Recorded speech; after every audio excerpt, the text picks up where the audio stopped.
फेरसिओ Lamborghini यांनी Lamborghini ट्रॅटोरी नावाची tractor manufacturing company सुरू केली।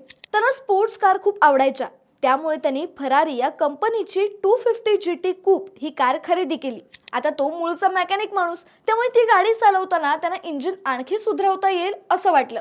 पण त्यांनी इंजिनच्या सुधारणेबद्दल फरारी कंपनीत जाऊन सांगण्याचा विचार केला, ज्यामुळे फरारी ही कार आणखी चांगली होऊ शकेल।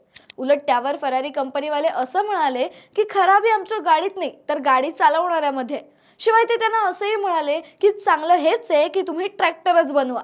हे बोलणं फेरसिओ यांच्या मनाला खूप लागलं। या अपमानाचा बदला घेण्यासाठी त्याने एक स्पोर्ट्स कार बाजारात आणण्याचा विचार केला। लॅम्बोर्गिनी यांनी 1963 मध्ये आपली पहिली स्पोर्ट्स कार 350 GTV लॉन्च केली। यानंतर लॅम्बोर्गिनीने अनेक स्पोर्ट्स कार मार्केटमध्ये आणल्या, त्यामुळे फरारीचं थोडं का असेना पण लॅम्बोर्गिनीने मार्केट खाल्लंच।